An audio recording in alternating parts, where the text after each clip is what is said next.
time I'm listening, I know what you're going to say before you say it. Yeah.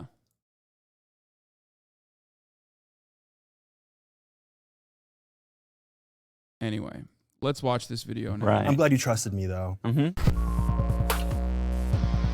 This episode is sponsored by BetterHelp Online Therapy. Visit betterhelp.com/Padilla because sometimes existing is exhausting. And if you want to watch this episode without all the censorship and completely ad-free, that means absolutely no sponsors, click the join button down below to become a member. Members are going to get a lot of really sick stuff very soon.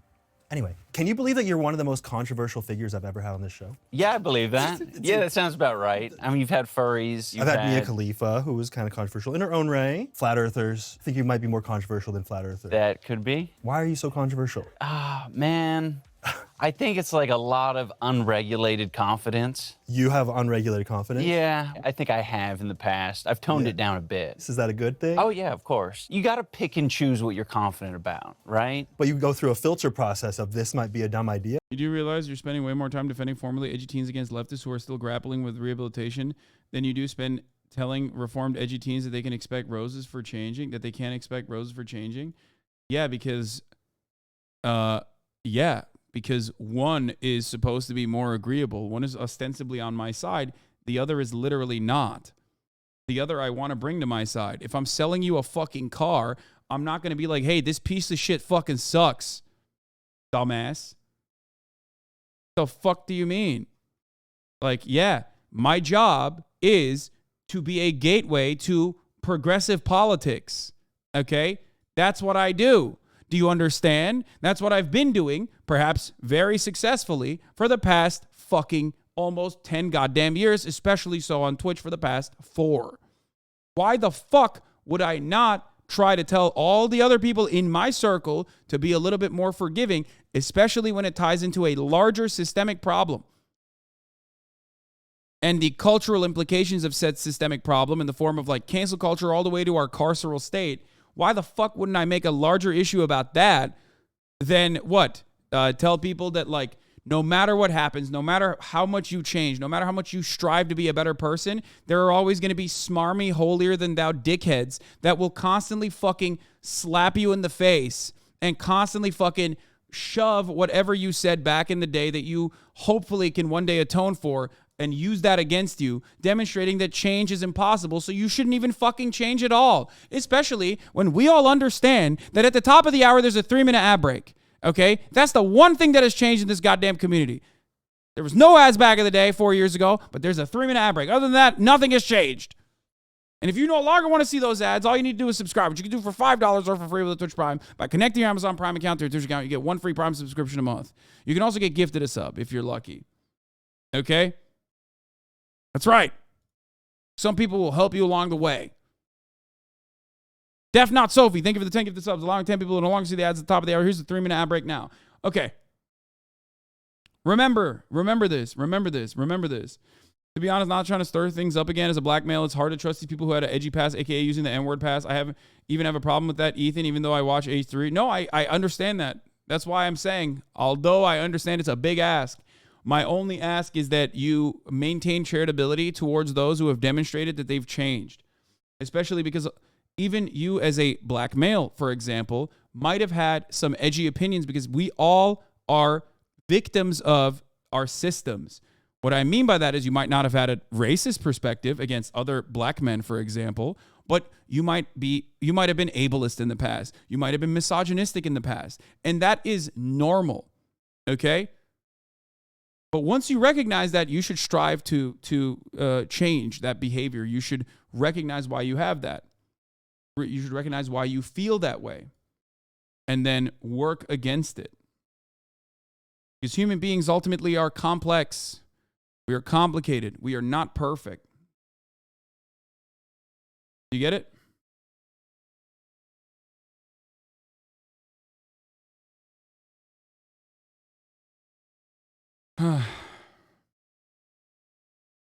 If you are eating / leave the chair while watching your own video, would haters say you're still stealing content? Yeah, I don't want to get into that stuff. Yeah, no? Yeah, that's how the human brain works, I think. Not everyone. A healthy brain? The people commenting right now, some of them, they don't have the filter. Yeah, but they should refine that filter. They should build upon it. So when I first asked you to be on this show like a year ago, you said that you were in a transitional point in your YouTube career. Yeah. Before, when you messaged me, Yeah. I was simply a keyboard warrior. I would record videos in my room primarily about other people. Yeah. I would be critical a lot of the time. That's where I guess, sort of got some of my notoriety from, because it's very easy to do. You sit on your computer, you watch a ton of, am I allowed to cuss on this? Yeah, oh, cuss a ton, please. Okay, cool. If you It's not didn't, gonna be bleeped though, is it? It's gonna be bleeped, but then there's gonna be a version for members only that where it's unbleeped. Sick. Awesome, okay. I made a video about Keemstar, and it was very well-deserved criticism, and it was like no one was doing that. I was like, this guy's a complete asshole. No one was criticizing Keemstar? No. I think everyone in the world has beef with him. Oh yeah, at this I point. have beef with him. At this point, To be fair, at this point, back when he did it though, he was definitely like way more accepted. Yeah, sure. But everyone. at the time, no one was doing it. I just got like fed up with it, and I was just like, I should make a video about this guy. And a lot of people, I think, for them, it was like relatable and also a little bit cathartic to be like, oh, finally, someone's talking about the shit that I've been seeing him do for the longest time. Like this, feels a little good. And I think it's valid. I think there's totally a place for it. I've sort of just personally, I think, outgrown it. And during that time, I was like, a year ago when you asked me, I was like, well, I'm doing this boxing match, I'm not gonna be chatting shit at anyone really. I'm just gonna have to fight in the ring, Right. Put it all out there. And, we'll see what happens. That was sort of the transitional period. I was probably like more unhappy with my experience at the time making these types of videos because I didn't really have much like a community or like a friend group. I did have a friend group in the form of Max Mofo, Filthy Frank, Chad, How To Basic. Those guys were all great to hang out with and make videos with. And that was probably the most like fun part of my experience on YouTube was hanging out with those guys. And I would probably keep going in that path if not for, us all living in like different continents. I think generally it was just kind of like wanting a little bit more, something was a little bit more rewarding, fulfilling. So that's kind of why I like started to, move away from it. And you've said that anyone who focuses their entire career on making edgy content, edgy jokes, eventually finds themselves wanting to do something more fulfilling with their lives. Totally. What is the fulfilling thing now? I don't know, making things that are rewarding in more than one aspect. I really like, I've been enjoying making projects, Right, yeah, arts and crafts. I made this like fidget toy. Yeah, that you pop zits out Thanos' of. colorful Whoa. zits. Yes. Oh, yeah. That was so much fun to do. I have a ton of other ideas like that, but it's not the reason people started following my channel. I think when I would make like a content cop video, for example, it would be like, a month of work or something like that. And I would grind on this video. I'd write, interesting points or whatever, write some sketches. It was just like anticipation for the day that I'm gonna upload it. And I upload it. And for those 24 hours, it's like, oh, cool. There's a lot of comments. The videos circulate. Dude, 3 hours in, he still hasn't covered news? Yes, because I think this is profoundly important, okay? This is incredibly important to me. Sometimes it's going to be good to just talk about acceptance, learning, and being understanding. So yeah, I haven't gotten to the fucking meat of it. I haven't gotten to the juice of it. I covered a little bit of like drama that pertained to me as well. And now I'm talking about how people need to be more understanding of those who have demonstrated change. A It's lot. like a dopamine rush. Yeah, it's a big rush. It's a big hit. Yeah. You'll have other creators messaging you saying like, oh, this is so awesome. I've been wanting to have someone make a video about Keemstar for ages. That guy's such an asshole. And it feels good and rewarding for like 24, 48 hours. And then it's kind of like, all right, like that really didn't do much of anything. It's not like you impacted the world in any sort of way. Keemstar's still doing, what he's doing. It's just like entertainment. It's kind of like a similar impact to like bad reality TV where it's like, that was entertaining. But it's disposable. Yeah. In your Joke Police video, you said, "Hey, dumbass, you did something stupid in the past. You could be criticized for it." So do you welcome that same kind of criticism back at you? Totally. Yeah. I think it's valid. Just like, I guess, like Keemstar, Jinx, or whoever I made videos about, you know, they're completely valid in saying, you know, like, it makes me uncomfortable. I don't like it. Not that Keemstar's ever said that. That would be very Yeah, vulnerable. but yeah, it would be nice if he did, for sure. Have you felt the need to apologize to anyone that you talk shit to in your videos? There have been some moments where it was made very real to me that I am making an impact in the world, and it's not always positive. After the Fine Brothers situation with you know, them making Wild. React something, I sort of jumped on the bandwagon, and I regret doing it because I didn't really have much to contribute to the conversation. I don't know, it was in pretty bad taste. It was just like, you know, I was saying either the same shit that anyone else was saying or just generally making fun of them. I'm sure it was entertaining for, you know, some people, so mission accomplished on that front. But when I go to VidCon and the Fine Bros are there, it's kind of like, yeah, hey man, no hard feelings, right? It's shitty. I actually felt the need to apologize to a very popular creator that I talk shit to online publicly in a video recently.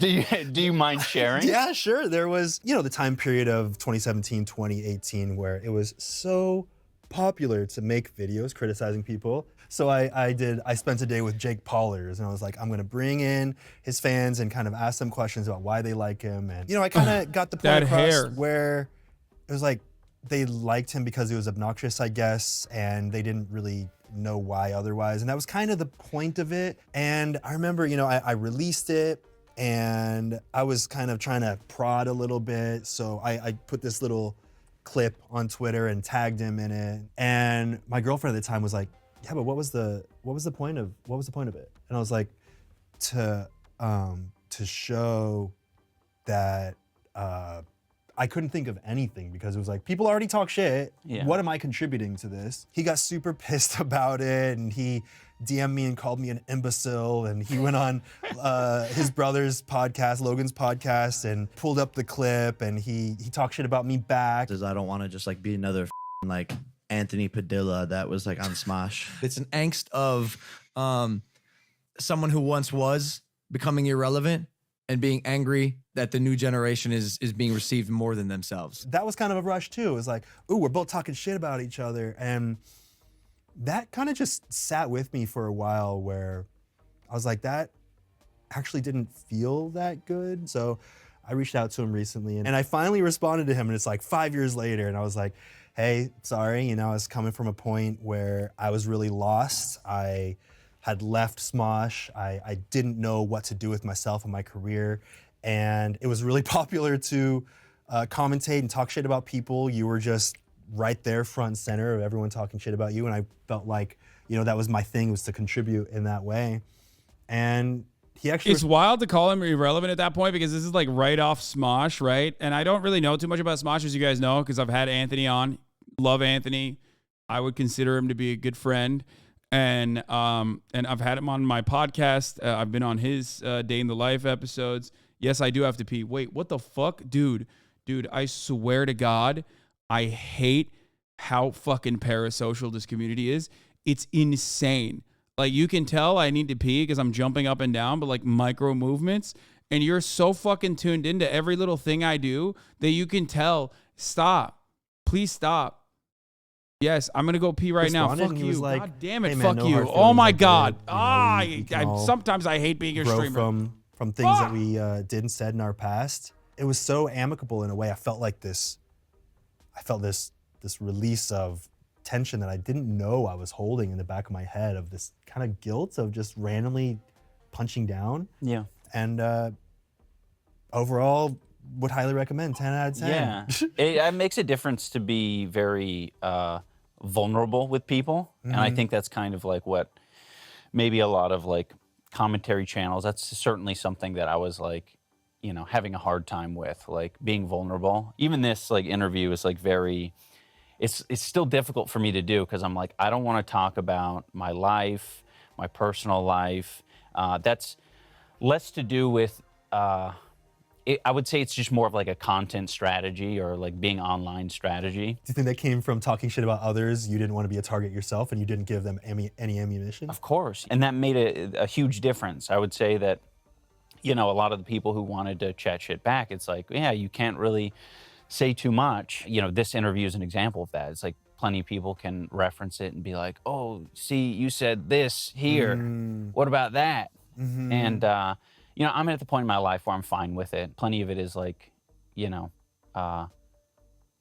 well-deserved. Like, you know, if I'm going to put some negativity out in the world, like, it's very understandable that I would have it come back. Another thing that ended up kind of guiding the path a little bit. You fucking immediately start spamming that you're sleeping and honk shoeing and me-me-meing. The moment that I go pee, okay, stop it. Stop it. I did not like the interactions that I had with fans. There were quite a few human beings that I interacted with. In person? Yeah, in person, that just sucked. They just sucked because I attracted a lot of people who sucked. Some people were, as I described earlier, were very much like antisocial, weird, basement dwellers. And, you know, the one time a month that they come. It's like watching Oppenheimer regretting making the atom bomb. Yeah, except that's wild to make a comparison of like one of the most destructive fucking pieces of, like, you know, you're talking about the atom bomb and you're comparing it to like a dude saying the N-word. You know what I mean? He reinforced the pre-existing racist systems. He didn't kill people. You know what I mean? That's like wild. He didn't kill millions. Not millions, but like hundreds of thousands. You know what I mean? My man compared the atom bomb to the N-bomb. Come out of their cave is going to restock on supplies at Walmart, and they run into me, their favorite YouTuber. Which is kind of the lifestyle you were living at the time. Yeah, exactly. I don't blame them. And what would they say? What would they do? Things that I am certainly not going to repeat. I'm talking bad words, cringy behavior that, like, maybe I'd do in a video because I got a camera pointed at me. There'd be some of that energy matched in person, and it's like, oh, maybe not. So when you were on camera doing it, you felt like it was just for comedy, for entertainment? Yeah, I mean, generally, yeah. And then, you know, it's just antisocial, weird behavior. Surely you've had some fans, like, quoting smosh shit. Yeah, when they're like, shut up! And I'm like, bro, that was a lot. I mean, that's pretty much all I'm talking about, but maybe change the word shut up to something worse, and then... So words that we only say by describing the first letter? Yeah, exactly. But iDubbbz literally said the N-word all the time. Why was he surprised that his fans said it to him? Brother, that's literally what he's saying. Like, he's saying that when he realized the impact that he had on others who were basically doing the exact same things that he had put on camera, when they did it to him, okay, he started realizing how fucking cringe it was. Are you not listening to the conversation? Like, for a lot of people, you know, for a lot of people, it's just like, that's what it took for you to recognize. That's the easiest argument to make here. If you don't have charitability, you're like, why the fuck, like, why would you even openly state this, right? You're like, what? That's what it took? That's what it took? How sheltered were you that you thought that, like, someone doing it to you in public was what it took for you to recognize? But that's what it took for him, right? That is what it took for him. So who cares? He recognized it, though. What matters is he recognized it and he changed. Man, what a powerful way of putting it. But they would hear you ironically using language like that, and then they would throw it back at you unironically. Yeah, after having his fans were a mirror, and he didn't like his reflection. Exactly. For those experiences and being like, these are the people that I'm attracting. These are the people that I'm entertaining. Like, I need to reevaluate things. They're relating and enjoying this content for a reason, and that's not maybe the same reason that I'm trying to make. I had a very Wild West mentality when it came to online behavior. Like, people are going to do what they want to do. People are going to say what they want to say. And I can pretty much do the same because it's the internet. But I think you have to be a lot more responsible. I mean, I feel like sitting here with you now and seeing who you've become, I mean, you feel like a different person. You feel like a different energy, for lack of a better term. Oh, I'm a totally different person. all of the cells in my body have changed. Don't they change every like 7 years? Yeah. We're coming up on it. Yo, We're coming up you're on a different person entirely. Yeah. Yes, and my physique's different. Oh yeah? You care Yeah. to show off those guns? We're not going to do that. Oh, they're gonna have to But, see the yeah, exclusive they'll see pay-per-view them. content of you boxing to know what the physique actually looks like under this very well-dressed man. Oh, thank you. Some people think that you getting married is what actually entirely changed you. No, I mean, I got married to Anissa, I want to say, 5 years into our relationship. Anissa helped me with like a lot of the videos that I think the fans have appreciated the most. Content cop? Yeah, a lot of content cops, a lot of other random videos that I am still very proud of. Because I don't often talk about my personal life, I've sort of like disincluded Anissa in, I guess, a lot of the interviews and content that I've talked about over the years. And to be honest, that's something that I definitely regret, because she's the Chat, can we have proof of the change? People, Haas, dude, just trust me. He changed. I know him. Rehabilitation. That's so funny. Does your dick get hard or your clit get fucking hard when you come across like the most morally superior person who's like incapable? Or when you misconstrue my perspective? Do you just want his blood? Fucking, what do you want? What do you want? What do you want? It's not just trust me, bro. Listen to his fucking words. Like, what do you mean? Isn't that what you're seeing right now? He's quite literally taking on things that he's said and done in the past, and like in person, openly saying that I did not like the reflection in the mirror that was staring back at me because I recognized that the fandom that I had cultivated was toxic. What do you want? It's a serious question.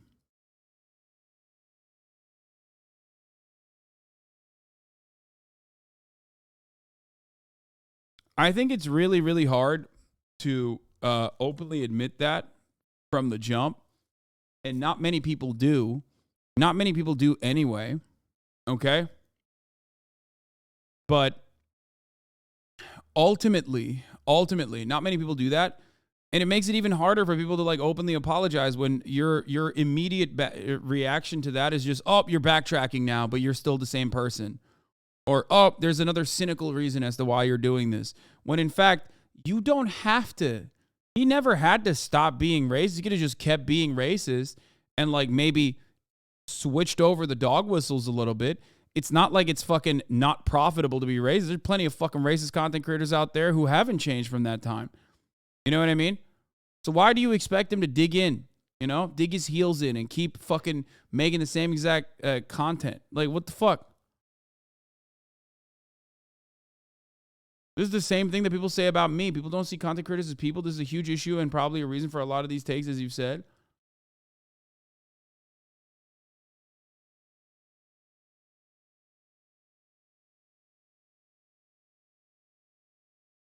He'd probably be making way more money if he kept being racist. Yeah, exactly. The incentive for changing your POV, external exile and shame. Yeah, like why the fuck? And here's the other yeah, dude. Like we got Ben Shapiro, Steven Crowder, Tim Pool, all these other motherfuckers. And there's like plenty of right-wingers in the essay space too. Why isn't he just like doing that? Why isn't he just doing like center-right content? You think he's not capable? You think he doesn't know he could do that? So HasanAbi stream 2 years from now. Oh my God, dude. Why are you going to hit me like that? That's fucked up. Huh. Anyway. Are you trying to say money is racist? What? I don't know what you're saying, dude. That's like a ridiculous way to miss the point. How about he step away from the camera and just live a quiet life, work in sanitation or some shit? Wait, how? Why? Why do you get to make that?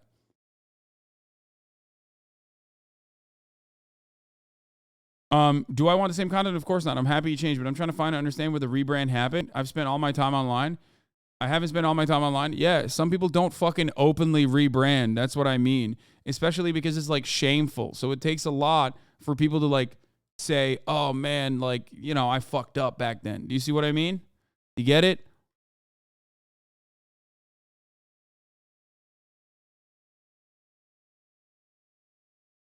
Sometimes there is no like, these are the things I said that are wrong, and it's fine that I said those things. I'm not like that at all anymore. That's not how that works sometimes. Sometimes it takes a while. That's why I say he's like slowly becoming more open about his perspective shift. Ethan is a great example of this too. PewDiePie racist? Serious question. My girlfriend doesn't like him. I have no idea. I don't know. But he's not in the eye. He's not under public scrutiny. I suspect that he's no longer as like as red pilled as he once was. Yes, but I don't know. To the complete opposite. She's like open book. She'll stream and she'll talk about her entire day. I think a lot of people get angry or frustrated or they doubt her because they haven't heard it from me. But, you know, everything, like she's my partner. You know, everything that she says, like, you know, for the most part, I'm down with. I'm getting to the point where I'm like a lot more comfortable about it. And I think it does more good than harm to just be more of an open book. You've been very private with the details that you have talked about publicly. Have you ever talked about your childhood? I feel like I haven't really. One of the first instances of Ian actually opening up about his past and like his perspective shift was literally on this fucking broadcast.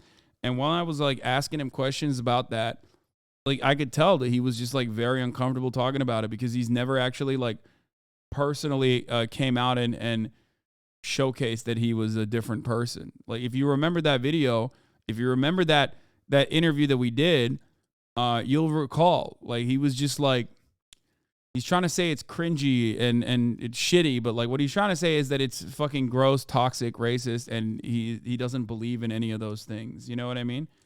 Yeah, ladies and gentlemen, it is. And he's even matured from then. Like this is one of the first times he talked about it. And then, and as time grows, I am a firm believer that like he will lean into it even further. That's why I'm saying all you can do is sometimes just sit back and wait. Really seen much about.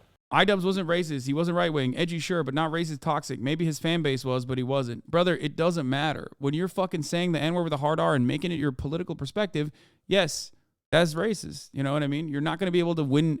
You're not going to be able to win this audience over. Okay. Good luck trying to explain to a black person that like someone who wants to say the N-word with a hard R for whatever kind of like libertarian free speech principle is not racist. It doesn't work that way. Okay.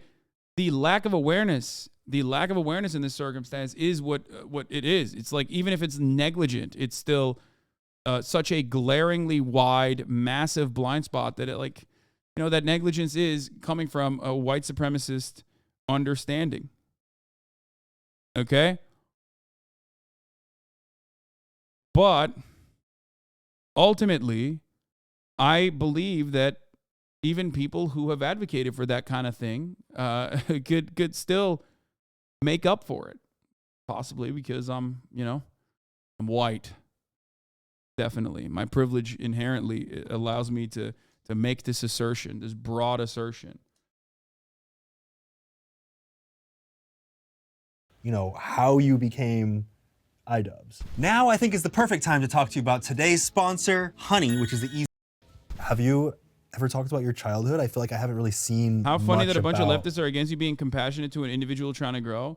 Yeah, it's always gonna happen. It's always gonna happen. It's like very aesthetically pleasing to just like come across like you're fucking hunting Nazis or whatever the fuck when you yell at a dude who definitely has some racist takes, who no longer believes them, and you're just maintaining that purity. You know, how you became.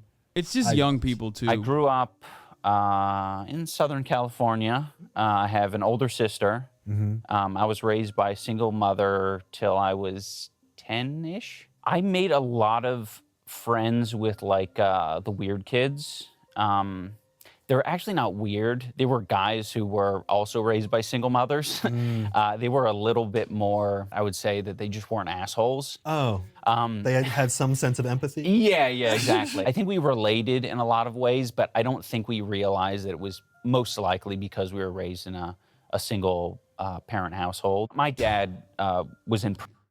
Okay. He literally proliferated bad ideologies in the cringe era of YouTube. I believe in rehabilitation, but a price must be paid. What's this guy going to do? Go contemplate life in his mansion while doing nothing about his gross fandom? Well, first of all, ever since he has very openly came out against like the fandom that he cultivated, people have been shitting on him. So I'm just saying, don't pile on with the fucking gross, cringe, weirdo Nazis that are like, oh, you changed, you fucking suck now. by also saying, oh, you changed, you fucking suck, because you never actually really changed, but on the left. Also saying a price must be paid is so fucking weird. Like, what? Yeah, what are you, Sephiroth? Sephiroth? Like, who the fuck is this? Why are you a villain? Like, why are you on your villain arc? Like, a price must be paid, blood for blood. You know, it's not a fucking purity thing, bro. I grew up as a black teenager, and this motherfucker particularly made my life more difficult, especially when all my friends watched him and felt super comfy saying the N-word. Dude, I get it. I get it. I get it. I'm not saying he wasn't impactful. I'm not saying that at all. Guys, when you were growing up as a black teenager, I was also, again, a content creator on the internet that was very, very openly fucking defending the same values that I hold today, right, at the Young Turks. And even as a tiny fucking marginal content creator that was like one of the many content creators at TYT, I was still getting death threats. I was still getting fucking doxing threats. I was still getting my ass blasted into fucking oblivion, okay? Or Islamophobia on top of everything else. So my point is that yes, I too, maybe not to the same degree as yourself, but I too have, you know, even as a white guy on the internet, you know, saw some of the impact of that cringe era YouTube, okay? That cringe era YouTube of like white supremacy running rampant. One of the main things that I talked about all the time with YouTube, every single time I had meetings with them, was to rein in the alt-right shit, rein in the fucking alt-right rabbit hole for years and years and years and years. Okay? I'm just saying it's not a purity thing for a lot of us. Ethan did the same shit and it sucks. I understand that. I know. Also, yeah, saying it's a cringe era is like a light way of calling it. Okay? But ultimately, you should still, no matter what happens, you should still be more open-minded towards those who have shown their proclivity to change, those who say, I am no longer the person that I was. That it should be a fundamental principle instilled upon you, because ultimately you would want that for a relative, you would want that for yourself, you would want that for others, okay? Because at the end of the day, we are still absolutely motivated, guided by the socially learned constructs that we make a permanent part of our ideology, that we make a permanent part of our identity. Okay?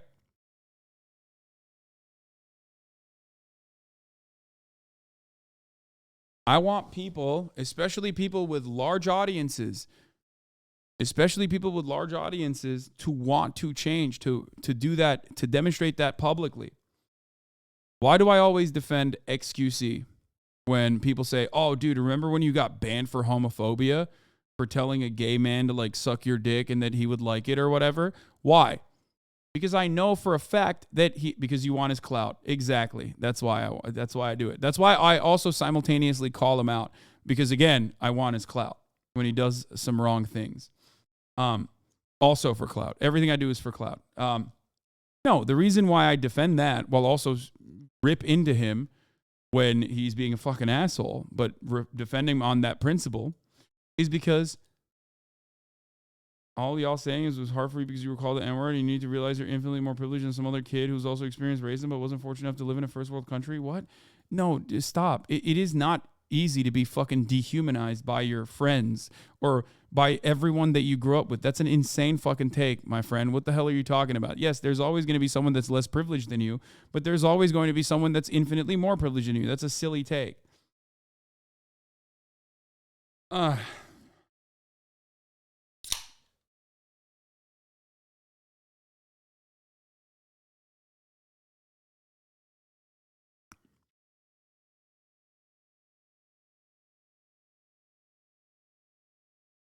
Richard Spencer has been recently pushing a leftist message and philosophy online. Would you forgive him for being a neo-Nazi?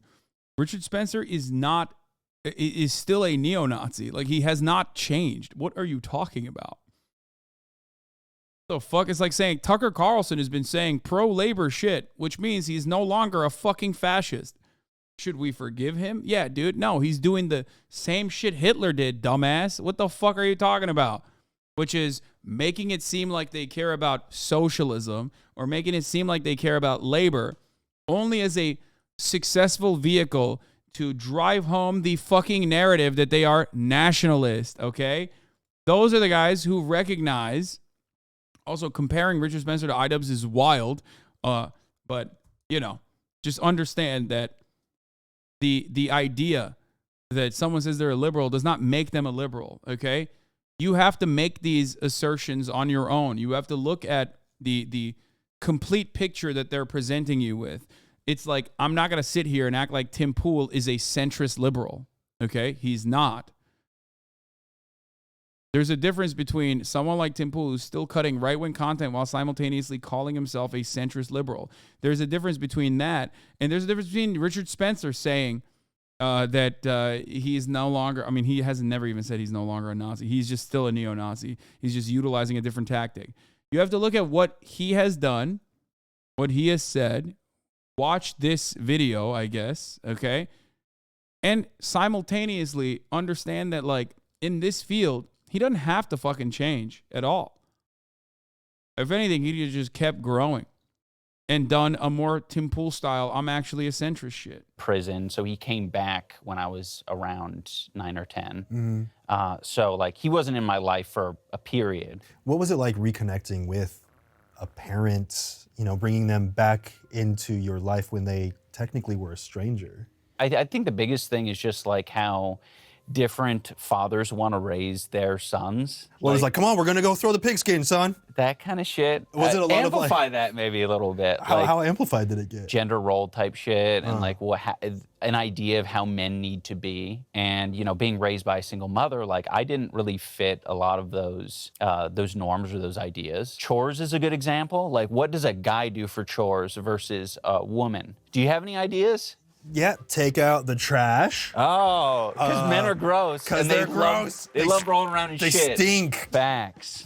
What else? The yard work, because they get in the dirt. It's also dangerous. Oh, in it's the dangerous. yard. Yeah. You know, you can get stolen, kidnapped. Oh, yeah. Who knows? But if you're a man, you're not going to get kidnapped. Impossible. No one wants to human traffic you. Yeah, because you got a dick. That's right.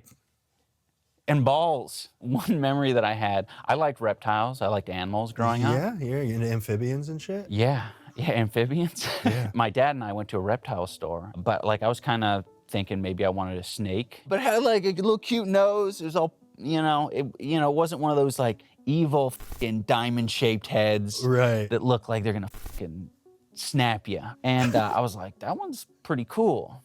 But my dad was there. There was a little pressure there to get the snake that my dad was a little vibing with a little bit the more. scarier one. The one that was like, maybe a few feet longer. Yeah. It's a little bit bigger around. So of course we got that one. Yeah. And we had that snake in my room. you were just like, So far, iDubbbz neither acknowledged nor apologized for the hurt he's caused. He just didn't like that his fans were cringe. I think in time, he will also openly state that as well. No, I think that's fair. I think I think that he is so fucking disgusted with what he's doing or what he used to do that like it takes a while. It takes a while for him to like openly fucking state that. Okay? No. I don't think he's gonna like. I wonder if he'll talk about that later in the show because like he's talking about being vulnerable here and stuff like that. But this is exactly what I was saying. His material conditions led him to being opposed to the current culture and alienated. This is probably what led him to reactionary narratives. That was the easiest way to explain the world. Yes.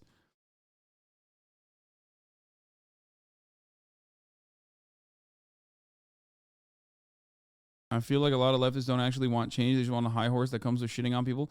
No. There is some of that. I think a lot of people mistake leftism with like purity and being the moral good guy in every circumstance. What? Why are you so okay with him not openly rejecting his racist bans by denouncing his old self and letting him slowly slide? Because I myself am a content creator, because I have met this person, because I understand that in some respects he's like going through that process and he's been shit on for the past year or two since he like personally made that difference. You know what I mean? He made that internal shift. Change happens not overnight, but instead over a long period of time. Okay? And the point is, he already has, like, he's just not openly stating it for you. He's not saying it in the way that you can understand, comprehend, and say yes to. Many of you will not actually fucking expect him, or many of you will not even take that for an answer anyway. Yeah.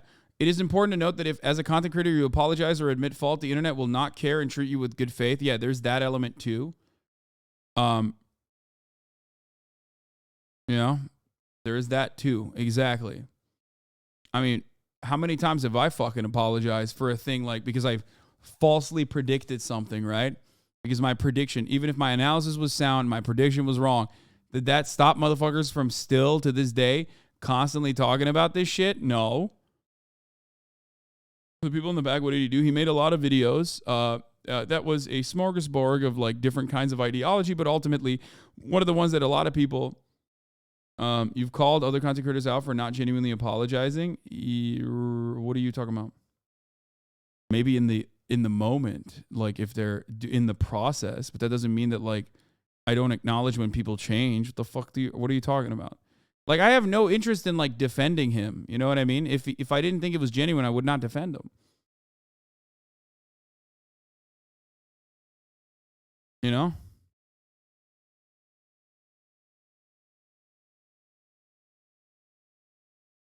How do you feel about creators like Johnson who never really changed or apologized but really brought that stuff in their content? Who's Johnson? Scared of it in the corner? I mean, pretty much. Hasan, you're being way too fucking charitable with this guy, biased even. Yeah, no, I am being way too charitable. I'm not only being charitable, but I also ask you to try to be charitable as well. The top of the enclosure was just like essentially a screen door. Yeah. That just like kind of pressed in, and this snake was big. Uh-huh. So that sucker would just push that screen door open and just leave at will. And one time it was out of the cage and it wrapped itself around. Oh, he made a bunch of videos in which like he would defend saying the N-word with a hard R and saying the F-word and numerous other things like that. He was like very libertarian. As far as his politics goes, I think that was like his most like overtly right-wing position. Some of the other positions he had was not necessarily that all that right-wing, but he definitely was you know, very, very irresponsible. His analysis sometimes was actually sound and dare I say even progressive on certain issues, but that one issue absolutely overrode everything else because he did utilize a lot of like 4chan memetics, I guess, and that like, oh, I should be able to say it. You know, that energy was what made. He was in either everyone can say it or no one can, Andy. Exactly, which was bullshit. And that I do believe is a racist take. But having said that, I don't think that he holds those beliefs anymore. What is this? XQC, incoming XQC. XQC want to talk? What the fuck's he want to talk about?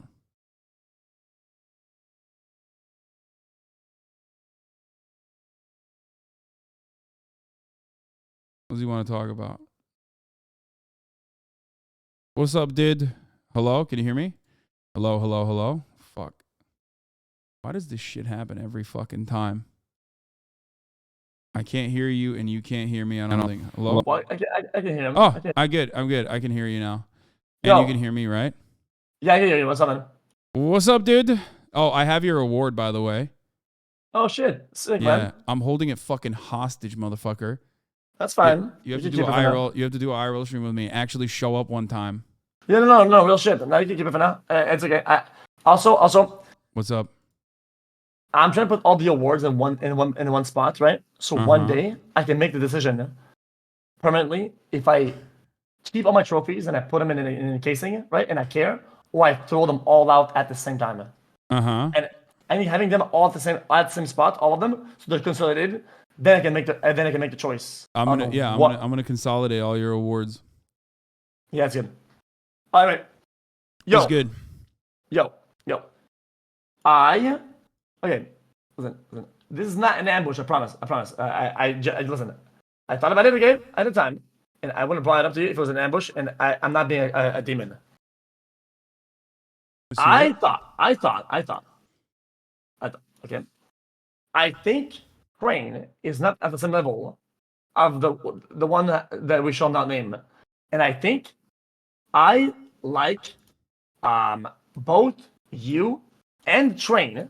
And I can see the better in everybody, and I wondered, what if you guys sat down and just talked about the main viewpoints and problems, and you had a bit of understanding of each other, so that people stop clipping shit back and forth, and it's a weird drama, and that inflames viewers and the commenters to be weird and take things out of context. Because I think even though Train might not even agree with you and might still be mauled at you, right? The fact that he spoke to you directly will actually make him stop feeling certain ways, and make you feel that, and you might feel the same way. No, I'm down. Because people were saying that like, oh well, you forgave XC, why not Train? But like, I talked about that before, where like you and I have had a different relationship than myself and Train. I think he's been a little bit more negative towards me. I am down to talk to him. I don't have an issue with talking to him at all. I used to be on his podcast all the fucking time. You know what I mean? But like, even when I was going on his fucking podcast, like he's just always been a bit of a he's always been on a fuck Hasan train. And not only that, but also like you, as far as like your involvement in the prior things that like prior schemes that Train was cooking up, you literally apologized for it. You said openly on the podcast when I had you on, when Ludwig was mending the gap, that you said that you knew like that it was false, and you still were like memeing on certain things to make content out of it or whatever.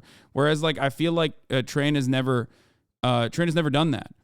Like if he were to say like that he was wrong for trying to like maliciously try to add me into the Adriana Lee saga or numerous other instances where he is like personally stated that, I am responsible for like horrible things, or thinks I fucking run Twitch or something alongside Pokemon. Like, of course I would have a conversation with him. Like, look at these motherfuckers spamming Hasan in the chat. This is what I mean. This is what I mean. Like, no, bro, this was moderated. This okay. Listen, I had the filters on. Okay, and as soon as I pulled up, okay, I released the filters. The filters were clapping. They started to lose it. No. Listen. I mean it. We had the filters on earlier. And then and I think people are mauled. The filters were on earlier, and they're retaliating by doubling down like a bunch of bitches. But it's not like that. I just like, how do they cope with the reality that, like, I know they're trolling, but like, do they not understand that like we are friends? You know what I mean? Like, I don't get it. For sure, yeah. They just don't. They don't get it. I don't think they just think like, no, fuck that. Listen, I think at this point, okay, it's a lot of it is. I think there's like a 0.1% that actually feel that way, and I think a big percentage is like the same. It's the same way as in So sometimes I'll prove chat that, guys, I am not silver in League of Legends. Look, my count is platinum. I've been gold as replacements. I've never been silver. And they're like, chat, silver surfer. And every time I boot up the game or talk about the game, is that you're silver, bro. But they know I'm not silver. They know I'm not silver. No, they're just trolling. I get it. Anyway, all right. So I don't want to. As far as talking to Train, like I'm fine. I'm fine with talking to Train. It's just like, but my expectations from that conversation would definitely have to revolve around like,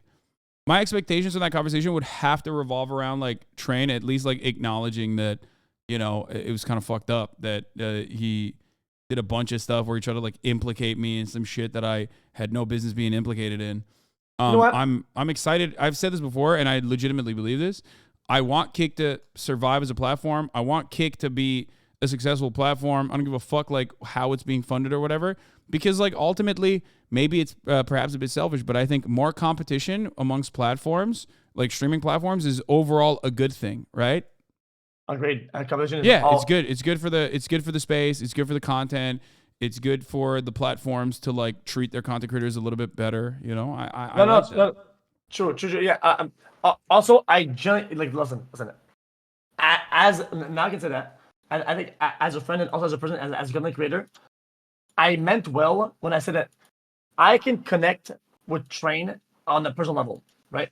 And if I was there doing it, I can definitely make him like reel back some dog shit, and I think he'll listen to me, right? when it's reasonable. Okay, I don't think he would sit there and be unreasonable for fucking 3 hours straight or like an hour and just be I wouldn't let that happen. Okay, but yeah, but when I was not around, I only had one question. Okay, before I let you go on your thing, because I don't want to sidetrack your entire stream. Listen, one question. One question. Yesterday you were talking about I saw the Will Neff and then train and you thing. This is on a personal level. This is just so I can hone my skills in politics and understanding it. They were saying it, or Will was saying it, that it's kind of hard to apply some of the like socialism concepts, ideologies in practice because you are inherently in a capitalistic system, right? And I thought to myself, okay, if let's say you don't apply most of your concepts, right, as let's say a millionaire, and then a multimillionaire, and then 100 billionaire, and then a billionaire, when does it start, and when can you actually make a change? That's a really good question. I think a lot of people mistake what socialism is with like just being rich or like an overall hatred for the wealthy. But socialism directly is about, or Marxism is directly about what your relations to the means of production are.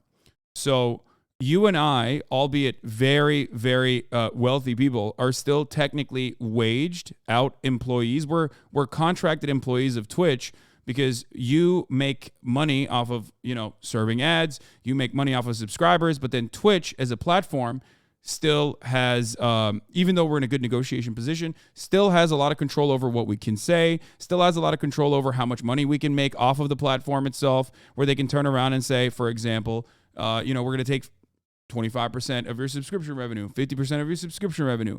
So ultimately, we are still making money off of being live. Now, people will say work Omega Law, which is understandable. It's a much easier field and much more luck dependent to be super successful. But the same principle still exists, that other people are making money without actually doing anything. Other people that have Amazon stock are making money off of what we are, what the value that we are generating. Okay, so we're selling our time and allowing the platform to basically pay us out in return for that, while taking a percentage of it, a tidy percentage of it off the top. Yeah. So I feel like this chain of command is endless. It's always something above, and then it would be like Amazon, and then it'd be Jeff Bezos. Well, that's why. And then, that's and why then it it's comes. be the government. That's why it's about commodity production, right? Like, so a lot of rich people, for example, a lot of like actually rich people, like real rich motherfuckers, will make money off of the pre-existing money that they have. And what I mean by that is they'll put it in the stock market and they'll have their money accumulate more money as a consequence of that. You've probably done this as well. I suspect, and others have done as well. I even advocate for it personally, to do in the form of a 401k, right? That is capital.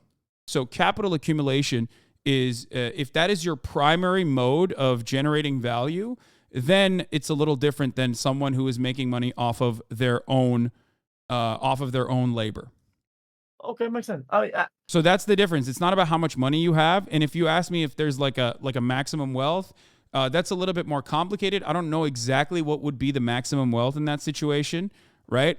I'm sure there is like an amount of like abundance of wealth that is like so much that it's like ridiculous that you have it. So I do agree on that.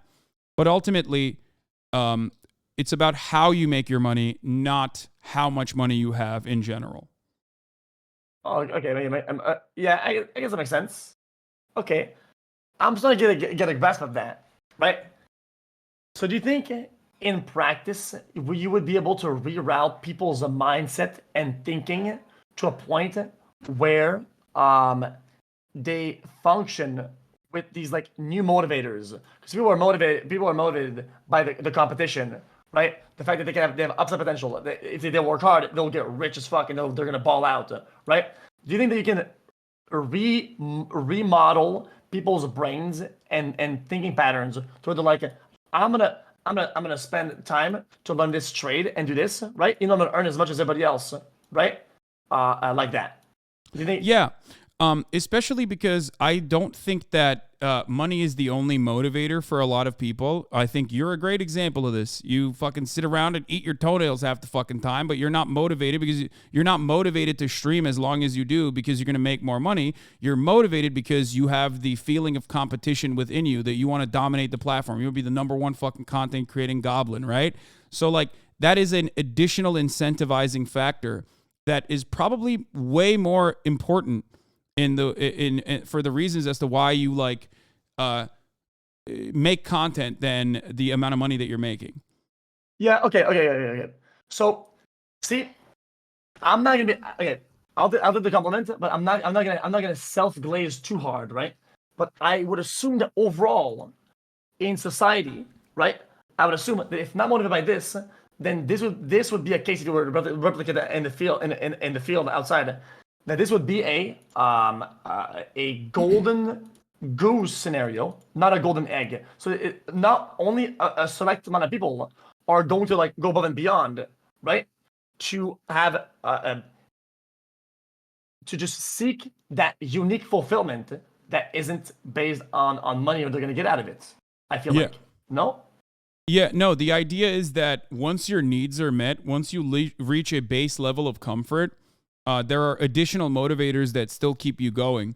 And I think a lot of people actually operate this way. It's just that most people do not have the capacity to even explore that territory, where they don't even know that they could explore that territory. Now, if you were to talk about menial labor, if you were to talk about like, well, what would motivate someone to clean the toilets? Because in a society, someone is always going to clean the toilets. You are right. I think that there still needs to be a financial motivation for a lot of people to do so. There are different formations for this, different ways, like Japanese people, not to be too much of a fucking weeb, but like Japanese people clean their own space no matter what. If you watch like a Paolo video where he goes to the Panko factory, the factory owner literally cleans the toilet. And that's like, you know, socially learned behavior. So some of this could be distributed amongst people through culture, but ultimately, if you were to have people that are going to do these tasks that are otherwise considered unfulfilling, automation picks up a lot of that slack, and those people should still be rewarded financially for doing things that other people don't want to do, and way more than they normally would. Okay, yeah. I get it now. I get it. I have an understanding of that perspective. I generally do. That kind of widens my mindset there. Now, I'm gonna go on my day. I thank you for your time. And if he DMs me, okay, I'm gonna give him a format. And if I'm not comfortable and I don't think he's gonna do what I think, I don't think we do it. But sure, I'll keep you updated. I'll keep you updated. Okay. All right. Okay. Thank you, brother. Thanks for the explanation. Bye bye. No problem. Peace. All right. I think that was very productive. Ultimately, I think that was a very, very productive conversation to have. All right, let's get back to our iDubbbz combo.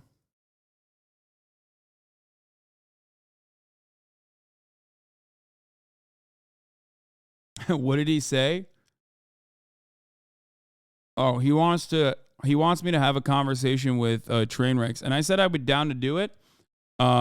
It's just that like there are certain things that I would need him to like, acknowledge. You know what I mean? A type. Thank you for the 5. Get the subs.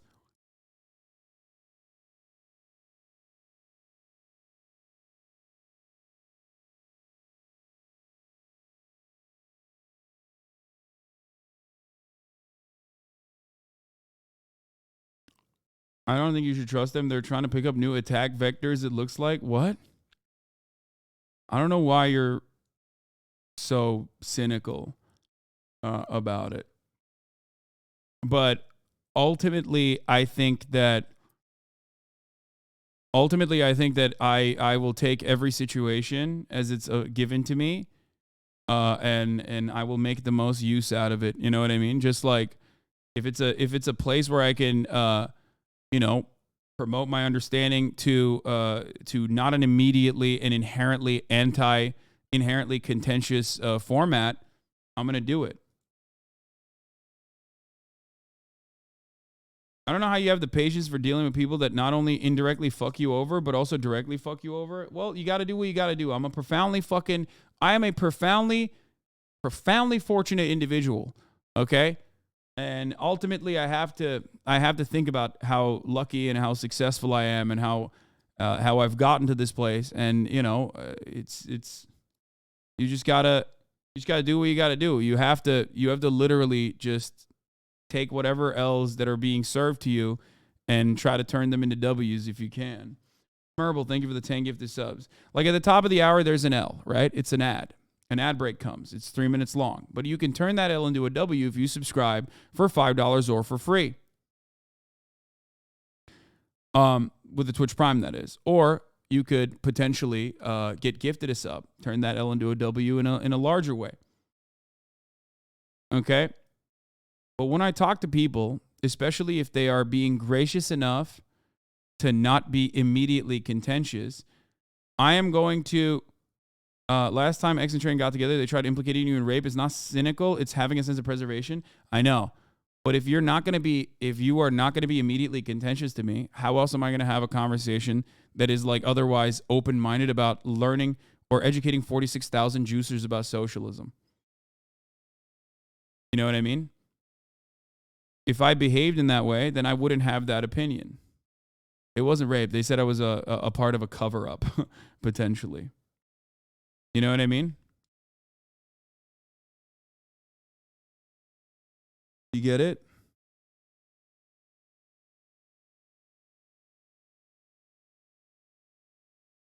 Smurble, thank you for the 10 gifted subs. Allowing 10 people to no longer see the ads at the top of the hour. Here's a 3-minute ad break now. The bottom leg of the dresser that was on. So there was like a situation where it was like, okay, I'm lifting up the dresser so my dad can go in there and get the snake. My dad gets bitten while he's under there. I'm shocked, so I fucking dropped the dresser. Yeah. Which wasn't a great reaction. But yeah, he exploded on me and didn't really, definitely made me feel bad for reacting the way that I did. Mm-hmm. And that was that was a memory that I had because it was just very, it was a lot. And it was with a thing that I didn't even want to be friends with, the snake. There was a disconnect there. What about your living situation growing up? We lived in a trailer park for the first, I don't know, I guess 7 or 8 years. Mm-hmm. When my dad got out of prison, that's when we were able to move into a proper house. My mom had a lot to deal with, but it amazes me that she was able to be a single mom with a husband that she's still in contact with and occasionally visiting in prison and raising 2 kids. It's I get worried about getting a second dog. Yeah. It's so stupid. You mentioned to me that some people talk shit about you and they're like, trailer park, this and that. You're like, literally. Yeah. I mean, it's true. I don't I guess necessarily identify it with it too much because it's I don't know. I blot a lot of that out in my memory. And I also don't interpret it as bad as it maybe was. That's something that Anise has gone to therapy a number of times, and she says to me it could be a lot worse than you know, because when people have trauma and people have bad experiences, especially in childhood, you just don't remember it. And a lot of times your brain needs to do that to survive. So yeah, literally, that's all the coping mechanism. For people to say, iDubbbz still has the video of him saying the N-word on his channel with 34 million views, shouldn't he delete it if he's changed? I mean, I told Ethan not to delete the Jordan Peterson conversation that he had, but he did it anyway. And yet people still fucking use that against him all the time. People literally either will turn around and say, oh, I can't believe you fucking deleted that. You're trying to hide what you actually used to be when you were so proud of it back then. Or they say you're a fucking gigantic pussy. There is no win in that circumstance. And he might not even have personally thought about it. Your tweet draft. Yeah, literally, dude. One of the main reasons why half of Black Twitter keeps saying I'm fucking racist is because the Barb saw a tweet that I drafted that I never even fucking sent. That people literally, which by the way, contextually wasn't even fucking all as racist the way that they try to make it seem while she was defending Tucker Carlson, right? It doesn't fucking matter. People go off of vibes. They go off of vibes. Right now, if your vibes are fucked, they're going to still, no matter what you fucking do, Act like you're a piece of shit. You're a bad guy. Yeah. And if you think that those videos are fucking monetized, I don't know. Like, either you're hiding the evidence or you're still profiting off of it. Yeah. How do you not see that? How do you not see that, like, it's a lose-lose situation no matter what? Okay? It's a lose-lose situation no matter what the fuck you do. It's the same as me doing charity. I didn't do it publicly, so I wasn't doing it, and I was lying. Now that I do it publicly, I'm doing it for clout. There is no winning in that circumstance. At a certain point, you guys got to do what you believe is the right thing to do and move on, and not do it for the sake of other people recognizing where you're coming from. Yeah. It's not even, most likely it's not monetized, by the way. You know what I mean? His N-word videos, no way they're fucking monetized.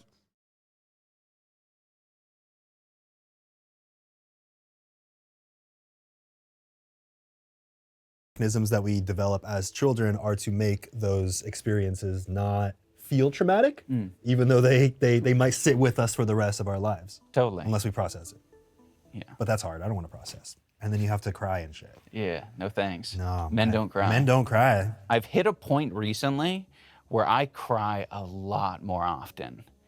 From really weird shit, too. We watched the Puss in Boots movie. And that hits you? I cried like probably 3 different times in it. Why are you more open to crying now? Gaining empathy. Yeah?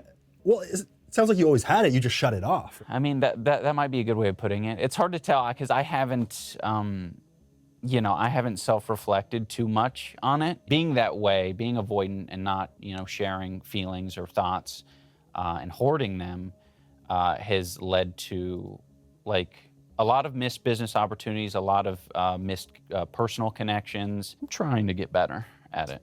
Maybe you can relate to this, but my mother being a single mother and seeing her feel so overwhelmed all the time, I didn't want to add With to it. agoraphobia. What does that mean? That means not expressing your emotions and convincing yourself that you don't feel any emotions. But now that I've gotten better, through years of therapy and changing my perspective about where emotions actually go, it's allowed me to see things a lot more clearly. These are emotions that I was hiding away. They're all tucked away neatly behind walls. And once I started dismantling these walls, I'm able to get a much better perception of the things in front of me. Yeah, I that's a great way of putting it. Like having a much clearer view and, not having those thoughts influence kind of everything that you do and everything you interact with. And it seems like those are some of the feelings that you were feeling while creating the content that was a little bit more aggressive. It was almost a way for you to express some of those emotions that you had blocked away that you didn't know that you felt about your life at the time. And I think that's in a big way why I wanted to move away from it. It's like, oh, some of these things have been a little bit more addressed, or I can, my view is a little bit wider now and the world is a little bit more complicated. Maybe going back to that comment I said earlier, just being a little bit more confident or being less confident in sort of the bad habits or things that I've developed over the years, whether it be through trauma or anything else. Why did you get into YouTube when you first started getting into YouTube? My whole goal, to be honest, was just make it enough to live on. I just did not want a normal job. Yeah. That was I think that's a lot of people's incentive. It's like, God, do I not want to, I worked at The Gap. So you know how to fold a good shirt. No. No? No, they let me go. It was seasonal work. You got fired from The Gap? I wouldn't say it's fired. They said, let go. Let go because we're done with the holiday season. We don't need you anymore. But if I was a good employee, they would have kept me. The second job was Legoland. And while I was working at Legoland, I had that job on lock. It was cool. It was just like a standard job. I wanted just a basic job. I didn't want to be let go because it was the end of the season or whatever. So you found a really secure job? Yeah, super secure. They loved hiring newly, either high schoolers or newly graduated. So I was perfect for the role. I worked really hard doing videos while doing that, and to the point where I could quit. And it happened pretty quickly because you don't need to do too much on YouTube to beat a job that's paying you $8 an hour. I was going to school as well, college. I had a finance professor. I was failing this finance class. Yeah. I was like, hey, yeah, so I know my grade's low. But I'm going to Australia to make some videos with my friends. So I'm gonna miss a couple of these classes. It was my second time taking the class. Yeah. It was really bad. Because you already failed the first time. Yeah. It was so bad. And the second time around wasn't much better at all. But then he was like inquiring about like what I was doing in Australia, like why this was a big deal. Like he wanted to see. He wanted to know why. He's like, this better be good. Yeah. I showed him this fucking video of us doing it's a video called Deadly Twister. We are all in like Where's Waldo costumes. Yeah. And we're like stepping in spaghetti and putting our fingers in mouse traps and shit. It was super bizarre. You're like, this is my professor's gonna love it. I needed to show him something that had like good views on it or something. Oh yeah, you're like, that justifies it. Yeah, I just like, I need to show him the legitimacy of it. Oh, yeah. I kept scrolling and was like, you know, like, hey, like, look at this, like views, like this is important, right? Like this is my job. Uh-huh. You'd give other people time off if it was their job. He didn't really get it, but he had like a curiosity about like, I wonder what like the young kids are doing these days. Yeah. And you know, I was one of the young kids these days. Yeah. And he was like, oh, neat. Like, it kind of felt like he was happy that I was willing to share something with him. Because he was very fuddy-duddy finance professor. And no one considered him like, you know, like a professor they could chill and hang out with. No one tried to connect. Yeah, so I was like, kind of fortunate. Like, I think that's why I ended up getting a passing grade, because I was at least giving him a window into my life. And then I think when I came back, I had shaved eyebrows, a shaved head. Right. You put it all in the line. You sacrificed your entire physical appearance for that video. Yeah, that's easy though. It's hard for you. You're a pretty boy. Yeah, no, I can't get away with that. That's literally, you invited me to be part of Creator Clash, and I was like, yeah, no, I'm not interested in boxing. Real reason, I gotta protect the goods. Yeah. I'm not about to get my face decimated. Oh, dude, it kind of looks hot though. Is it hot? When you have, like, you have to have the appropriate amount of damage. Like, if you got a black eye, Yeah. you look so hard. Kind of sexy. It's like, he's Yeah. seen some You don't want to get shit. swollen though. No. That you don't want to change the shape of the face. You just want some, accents. Yeah. Yeah. Get some cuts. Yeah, that video that you made right afterwards where you had two black eyes, I was like, this iDubbbz guy, kind of looking a little sexy, if I do say so. That I did not look good in that video. But you had I some looked battle rings, rank. bro. I look like a fucking like a Navi, like an avatar creature. I honestly think if you got into boxing, you'd love it. I mean, I've done some boxing classes and really enjoyed it. I could definitely see the allure. Wait, I have a question. Who would you have put me up against if I had said, yes, that sounds great, I'd love to get hit in the face? So what we usually do is we would get your height and your weight, and then we would find someone near your height and your weight. 5'11", 175. Yeah. And then we would pitch opponents to you. Odd one's out, I could take him. James definitely wants to fight. So like, Really? Yeah, that could, if you wanted it, we could definitely make that happen for next year, hands down. I'm not committing right now, That's fine. but You have to be confident about who you're fighting. I feel pretty confident about Yeah. taking James out. That's I like that. Yeah, I'm not saying anything. I'm just putting a little seed out there. We'll see what happens with Oh, it. that's good. We'll see what happens. Wow. I'm not getting into Anthony, mindset. Respect. I'm just putting a seed. Hey, that makes it look official. There was just a seed. All right. We'll see what happens. I like a seat because that's it, right? Like, Yeah. I never wanted to do this shit. Rice Gum called me out to box in 2018, and I said no, or I didn't say anything because Yeah. I didn't want to look like a You're not gonna say no. Yeah. Not publicly. right. Enough time had passed, and I had gained enough confidence myself, and became comfortable with the idea that I was like, oh yeah, of course, I will destroy him. Unfortunately, it didn't go that way. I was paired up with Dr. Mike. When you went out there to fight Dr. Mike, you were the headliner. Yeah. You didn't just put together a boxing match with creators and, watch from the sidelines and reap the benefit. I mean, there's two things there. It was for charity, which was amazing. You raised over $1 million. And I have to say that a lot of people give me a lot of credit for putting this event together. Anissa is like the big brain behind it all, and she does a lot. She does, most of the work with the other fighters. She finds coaches for people. Boxing coaches are like notoriously hard to work with because they're tough. They, you ask any, boxing coach, hey, we plan. I've told you this already. I don't give a fuck what you say. I'm very confident in my abilities. I'm not going to fucking step into a ring and possibly get concussed. So a bunch of you fucking weirdos can feel like, I did something. I don't care. Not going to happen. It's not worth it. On doing this creator boxing event, and they're gonna think you're a total joke. Like, no, like boxing isn't a game. You can't just take it up casually. I have a lot of respect Honestly, for those who do. Anissa doesn't get enough do credit for how much she does for the whole show. Were you expecting people to want to come back the next year after this? Not at all. I thought everyone who lost would definitely not want to come back. People who won might want to do it, but what ended up happening was pretty much everyone except Michael Reeves and Graham Stephan wanted to come back. How is this year's Creator Clash going to be different than last year's? All of the fighters have had much more time to prepare. We've made sure that every fighter has a legit coach. We have more female fights. We have 3 female fights, and they're in 3 different weight classes.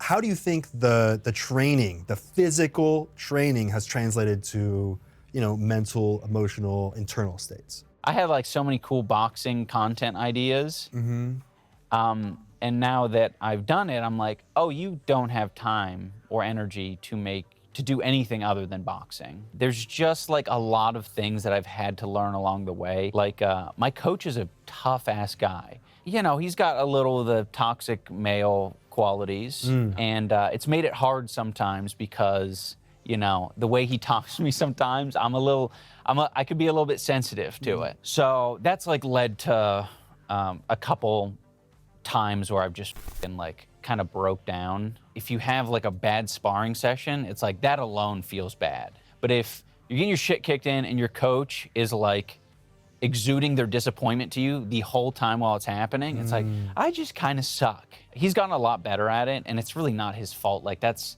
literal, and Anissa's told me this. She's like, that is the most normal thing. You're not gonna find a coach that's gonna fucking take care of your feelings, bitch. And I'm like, okay, I understand. Well, in a sense, they're almost preparing you for those feelings, right? Exactly. Because they're gonna come up, especially if you are losing in a fight. I would just say that maybe it's given me more confidence just in life. That obviously comes from, being able to defend myself, and also just knowing that it's like a sport, because sometimes I'll get really down on myself. It just feels weird, right? Because your sparring partners in boxing, like they're your friends, but you also have to do well against them, and you have to hurt them. Sometimes I'll grapple with that a little bit, where it's like, oh, I don't like.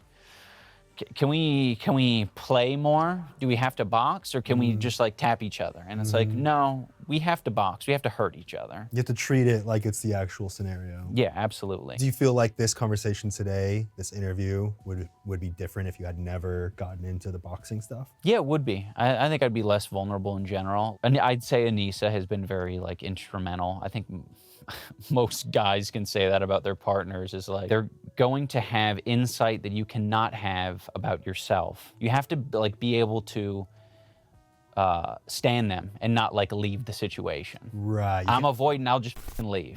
I don't have to face it. But with my partner that I want to continue this relationship with, they hold the mirror up and they say, this is this thing that you're doing or whatever, it's very ugly. You might want to think about that. Do you want to get into what's next? What other plans you have outside of Creator Clash? Do you want to tease anything? I love making videos, and I don't want to stop making videos, but continuing to box and make videos is so hard. So I definitely need to choose one or the other. This is also part of the reason. It's like you don't have enough time to train adequately while also simultaneously pumping fucking 10 hours of content. Maybe I could, do videos for a year, take a break, and do some boxing. My general focus is making videos and just kind of a return to form a little bit. Obviously, leaving all the things that I wasn't a fan of or have grown to really not like over time, leaving that behind and, you know, at least keeping some of, you know, what makes the iDubbbz channel. I'm not sure what that is. I'll have to figure that out. Hopefully with time, like, people will be like, oh yeah, he does that sort of thing now. And that interests me. If it doesn't interest some people, then, you know, RIP. What brings you the most joy? I think making content with people who I enjoy being around, like my wife, Anissa. It checks a lot of boxes.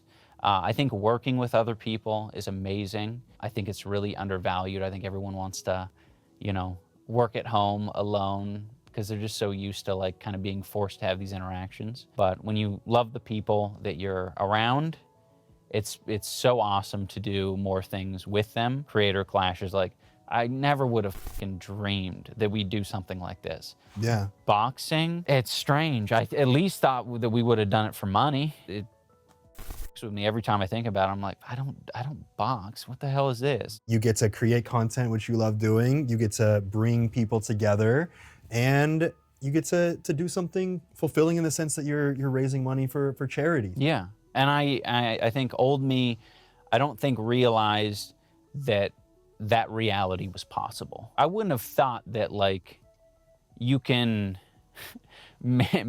do, like, have that much good. Come on, let me at him. You guys are way too fucking quick with it, dude.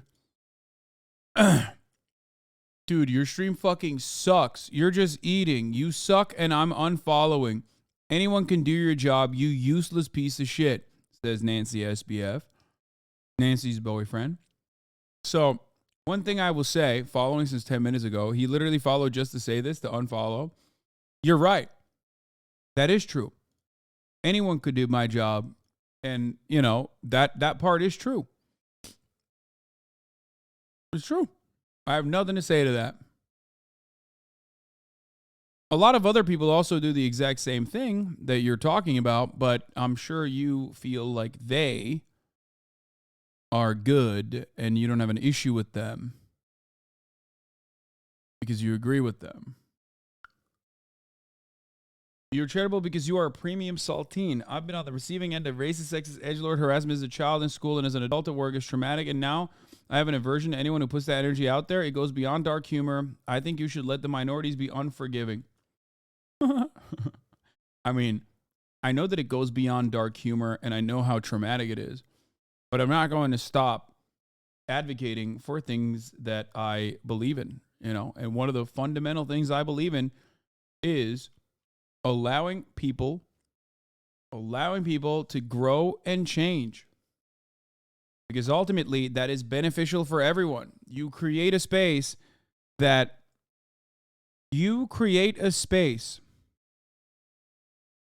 where others can also feel comfortable growing. Nah, premium saltine is crazy. I mean, it's true. I am a fucking premium saltine. I have the pass.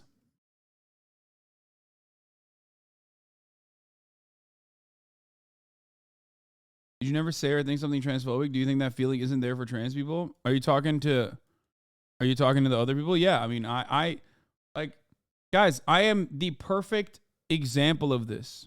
Okay, I am the perfect example of this. I believed in transphobic shit. Can you imagine people calling you the sand N-word? Yeah, but it still doesn't matter because I am so saltine.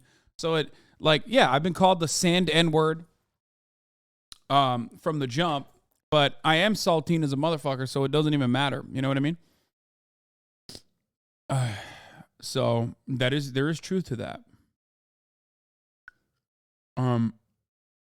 But ultimately our goal should be to get more people on board with the cause, to get more people on board with our ideas. And if you want to do that, you can't constantly chirp at motherfuckers who are acknowledging that they were in the wrong in the past and have demonstrated that they're changed, that they no longer hold on to those same behaviors. And that kind of growth takes a lot of time, right? It takes a long ass time to get there. And some people never get there.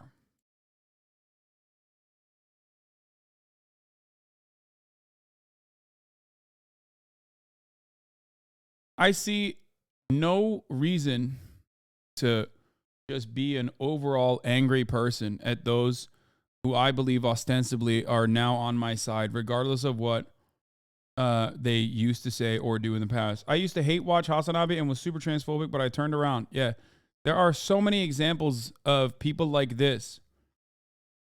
Now, that doesn't mean we should allow racism to fester in this community, right? We don't do that. That doesn't mean we should allow transphobia to fester in this community. We don't do that. We eviscerate bigotry in this community every time it comes up. But you have to remember that there is a reason why we have grown as a community to the levels that we have grown to. That is because I have no time. Didn't your haters used to call you Brown Fabio? Like they tried to be racist by calling you hot? Yeah. Man, I haven't heard that in a long ass time. Yeah, they used to say that all the time. Which is funny because like Fabio is literally browner than me, but he was white and I'm not, right? In their eyes.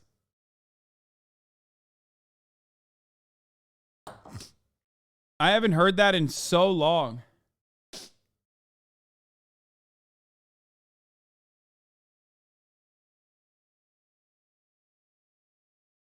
What a fucking throwback.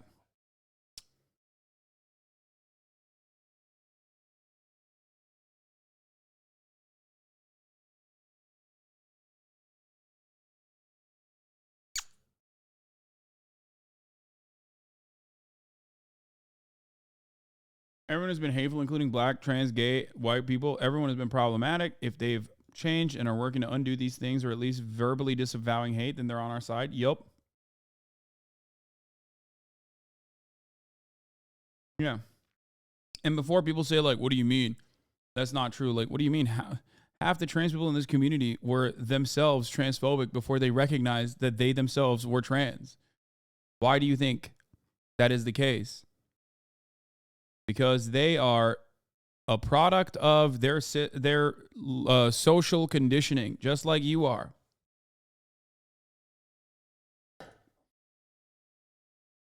Don't you own a $3 bajillion house, lol? I'm unfollowing. I do. Good in like entertainment. It's cool. I don't know. I like it. Mm-hmm. You know, that's what some people would call meditation. Yeah. When you're Anyway, I think this was a good video overall. He addresses certain points of it. Maybe it's not enough for a lot of chatters, but ultimately, I don't think he believes the things that he used to espouse. Like, that's it. Very funny that iDubbbz's former fans are crying about him being a big meanie pants jerk face because he rightfully didn't want to be associated with weird, smelly, racist losers with no jobs and no lives anymore. Can't blame them when he built his entire career off of it, to be honest. See, like, you're literally saying the same thing that the fucking weird 4chan guys are saying, though, when you say that, right? You're like, well, you built your career with us, big stinky boys, so you should never change your perspective on us big stinky boys, actually. You should stay in the fucking stink with us big stinky meanie bobini boys. And it's like, what the fuck? What do you mean? What do you fucking mean? Like, why would you do that? Okay, oh, here, by the way, there it is. We're finally here.